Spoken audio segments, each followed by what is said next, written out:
Well, it's Friday night here in Japan, and this is a look at the Pacific Ocean. You can see the sun setting as the darkness falls across the Pacific Ocean. Let's have a look. What's going on? Oh my god. It is a major hurricane in the Eastern Pacific, as was predicted by the models a few days ago, and the link to that video is in the description. Across the board, all the models said there was going to be a tropical cyclone, and here it is. And it's actually rapidly intensified and is now Category 3 hurricane, Hurricane Aletta. Taking a quick look at the lightning, you can see that there is some lightning in the storm itself, mainly in the outer rain bands, but if you look, you can see a few spots, a few strikes coming out in the eye wall in the center of the storm. Much more lightning elsewhere. It's not unusual for hurricanes to not have much lightning in them. Taking a quick look at the enhanced infrared here, this actually shows you the cloud top temperatures, and where it's black and even into grays. The scale is quite hard to read, but it's down in the right, and you can see there's a minus 90 if you've got high resolution video, that is. You'll see it's a minus 90 down here. That's minus 90 Celsius. So it's bloody cold. These are indicating extremely deep clouds in the storm, and very, very cold cloud tops. Aletta is heading off towards the northwest and eventually, currently intensifying, and is predicted to be a Category 4 hurricane currently. And then after that, it enters cooler waters and I think maybe some higher wind shear. But either way, it is forecast to weaken, and it's not affecting land. Apart from, I suppose, some surf. It's probably throwing some surf towards Mexico.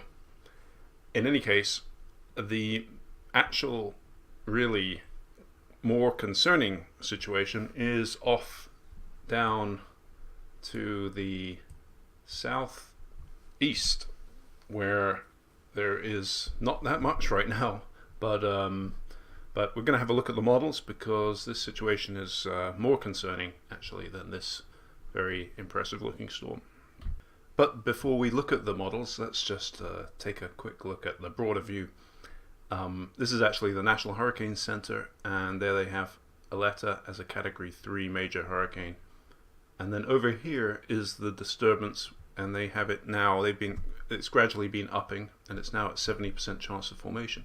But look at the location. It's at 95 west roughly and 10 north. So I'm just gonna put that over there.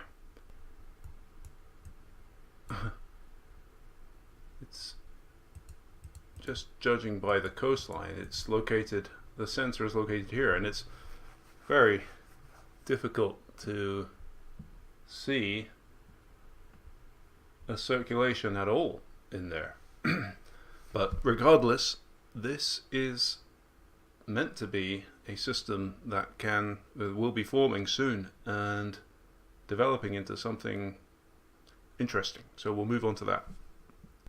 So actually, when you look at the initial condition of the global forecasting system model, you can see Aletta over here, and you can see why we're not seeing much circulation is because this disturbance really is very weak at this point. However, as we move forward in the global forecasting system simulation, it takes some time to get going, but eventually, and that is around the 11th of June, that's next Monday, we have something developing in this region. And if it is a tropical cyclone, it will be named Bud. And Bud then progresses and deepens according to this model and heads. It doesn't go out into the ocean, but it's actually much closer to the Mexican coast. So what do we do about that? Well, we look at another model, and this one is the European model, and let's see what happens with the disturbance that's down here. It moves pretty similar to the GFS and strengthens, and strengthens, and then heads pretty much towards the tip of the Baja Peninsula. Let's also take a quick look at the Canadian model. Now, the first thing that you'll notice is that Aletta is not strong enough in the initialization of this model. That should be stronger. It's over 100 knot system, and it only has about 55 knots. Anyway, let's take a look at it. So, initial problem here. Alright, so moving forward, we've got the second system, Bud, developing, and where does it go? It's actually paralleling the coast of Mexico, very close, and then heading in, weakening, and basically going along the coast. They also have another system after it, but let's not think about that. So the Canadian model has a slightly different scenario. As usual, I would tend to put weight more on the European model's solution here, which does put it going into the tip of the Baja Peninsula, but at a very long way out in the forecast.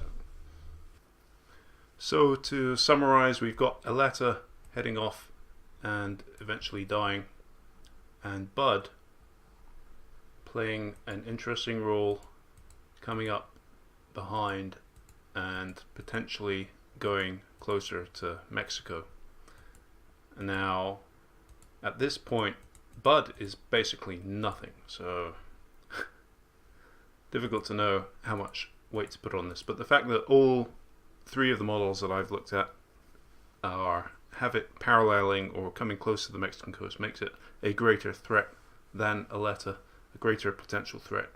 And in terms of the time frame, we're looking at all the way towards the end of next week, where this storm could be potentially posing a threat to Mexico. So, will that happen? Absolutely, I don't know. Let's move on. Well, actually, before we move on, let's just have a bit of imagination land here, and imagine that Bud does form and goes up towards the Baja Peninsula. Look at these are the sea surface temperatures. Look at the Baja Peninsula. It's cold on one side and warm on the other. So where this storm goes will make a big difference as to its final strength at landfall. If it were to head further down the coast and enter the cool water, it'd be weaker. If it's up here, potentially stronger.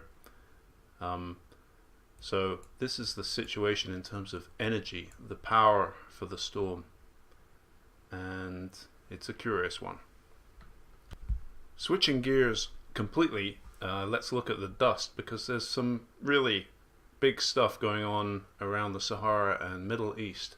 This is the Barcelona dust forecast, and if we let it go back to the beginning, we'll see, this is the beginning, we'll see this big plume of dust going up into Italy and Greece, and that's actually happening right now.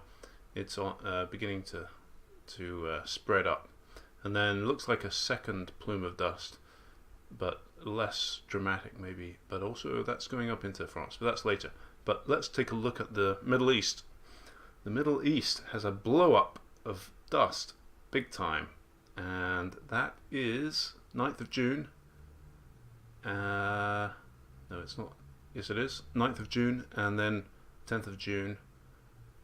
Big dust storms are forecast, according to this, in the Middle East. So this could look quite interesting on satellite imagery. Of course, dust storms not unusual in this area, but I'll save those images if this comes to pass. Well, the sun has risen over Africa, and now we can actually see the plume of dust heading off into Europe through this region. And over here, this is Africa, and then you've got Sicily, and Italy is in here, and Greece is over here. Greece, there we go. So these areas are likely to have some pretty red sunsets, I would imagine, under this dust. So let's just take a quick look at the actual dates here. We've got the 8th of June dust storm forecast, and another on the 9th of June. And so it seems like a prolonged event with one beyond. If we look over in the West Pacific, we've got tropical storm Eniwar over here, and then also tropical storm Maliksi here. If you remember, if you watched the video a few videos back, we were looking at these two systems developing in the models, and they have formed to some degree, although the GFS, if you check the model, you'll see that the global forecasting system model had Eniwar as being a ridiculously strong storm, and it never turned out to be that way. But it was a tropical storm that menaced this coastline and has brought a lot of rain, I imagine, to this area. I don't know any details. If you know any details, please leave a comment. But the storm to watch at the moment is Maliksi, which is heading up, and is actually, I believe, heading this direction. Let's have a look at the models. The prediction is, though, for it to just possibly become a marginal typhoon before then progressing and becoming extratropical. So this is the West Pacific GFS Global Forecasting System Model forecast, and there is Maliksi, and the Eniwar is over here, and let's progress forward. So Maliksi heads up and is progressing towards Japan, but does not reach Japan, although it's fairly close, and then no doubt transitioning to being extratropical at this point. Let's take a look at the European Center model. Okay, so going back in time, then it goes up and comes through.